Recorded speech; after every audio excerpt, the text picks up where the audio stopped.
Hello, and welcome back to your Hotspot channel, in Times News and Reality. Family, first on our list, is some disturbing news. For me, spiritually, our kids are being attacked the hardest. We must protect our kids in these last days, even if it means going off the grid for the next 3.5 years. I can't believe what they are doing to our children. Let's have a look. Over to Fox News. It's occurring in this country now. We'd thought we'd seen it all. Kindergarten drag queen story hour, sex changes for kids. We don't get shocked by much. But then this happened at Deer Creek High School in Oklahoma. This video shows high schoolers sucking on each other's toes at a school fundraiser. He is devouring them! Those were high school students licking peanut butter off their classmates' feet. The school made a point to say no adults' feet were licked for charity. Okay. Whose idea was this? Who okayed that? You usually need a permission slip to go to the bathroom.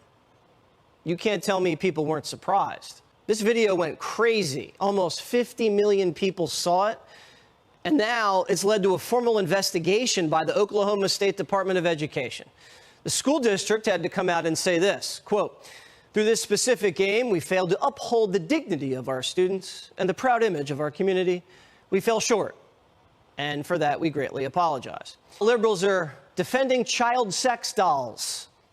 In the Kentucky State Senate last week, state lawmakers were debating a bill that would criminalize the possession and trafficking of a child sex doll. How many child sex dolls are there anyway? We don't know. One probably feels like too many, but not everybody agrees with us. A Democrat state senator from Kentucky, Karen Berg, there she is, did some Googling and thinks the child sex dolls are a good thing.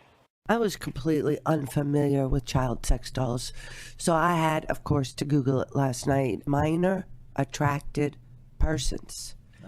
And the limited amount of research that's done on these dolls, guys, suggests that they actually, for people who are attracted to minors, that these dolls actually decrease their proclivity to go out and attack children, that it actually gives them a release. Oh, it gives them a release.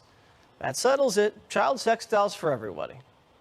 Seems like Berg came to her senses and then released a statement saying, "As a mom and a physician, I am, of course, deeply concerned with the harm of pedophilia, and I regret in my question the committee didn't convey that.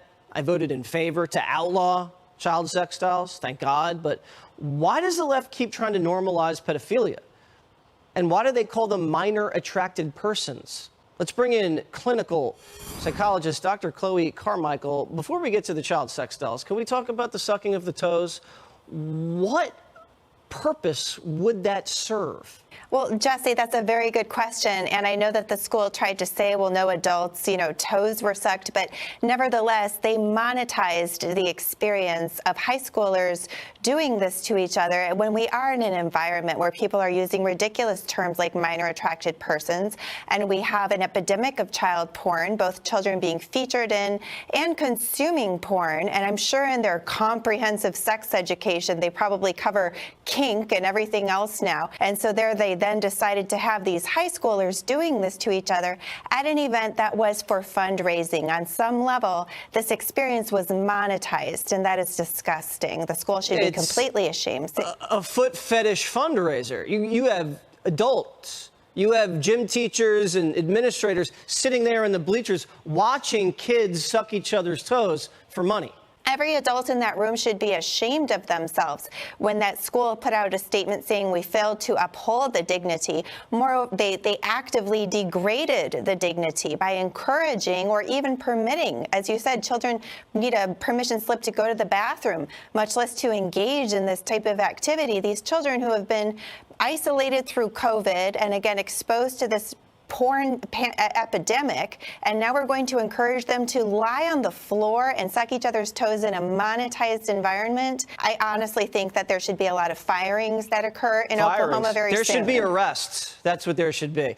These child sex dolls, is there any research that shows that child sex dolls would reduce child sexual abuse? Well, first of all, Jesse, even if there were such research, I would be extremely skeptical of it. But I did do a brief review of this supposed literature.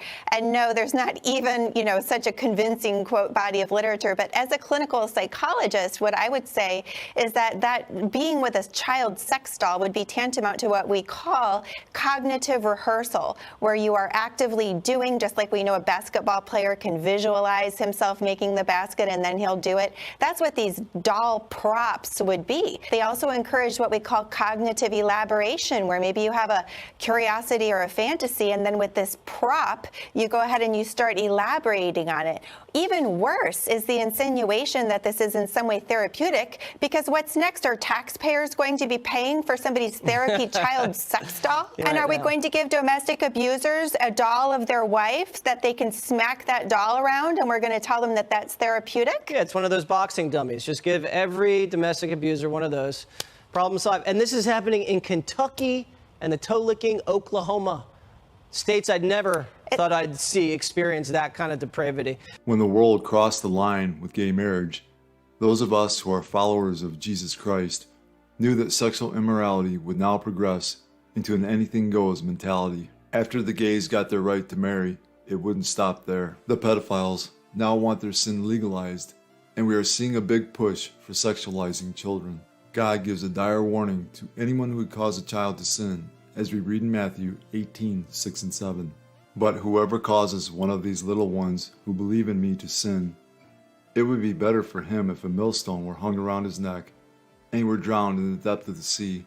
Woe to the world because of offenses, for offenses must come, but woe to that man by whom the offense comes.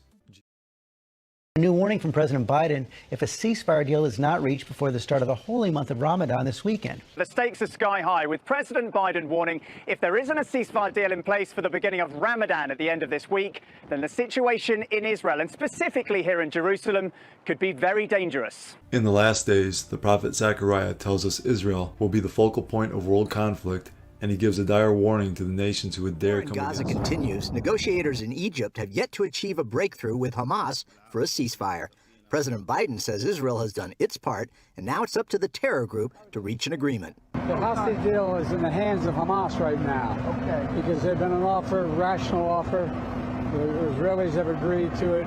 Hamas leaders reject the idea of a temporary ceasefire, calling it a trick by America and Israel to let the Jewish nation just keep on killing Palestinians in Gaza. I think it's a political farce for the American administration to support the Israeli opinion that Israel has the right to stop killing for a few weeks and then return to that killing. The U.S. counters Hamas could end the fighting today. They could end this entire conflict. Right? We don't need a temporary ceasefire. Hamas would lay down their weapons and stop fighting. You could have a permanent ceasefire because Israel would have accomplished its military objectives. With respect to the temporary ceasefire that we are trying to achieve, we very much think that an agreement is reachable. The Islamic holy month Ramadan, the unofficial deadline for an agreement, begins in a few days and has often been a time of increased Muslim violence.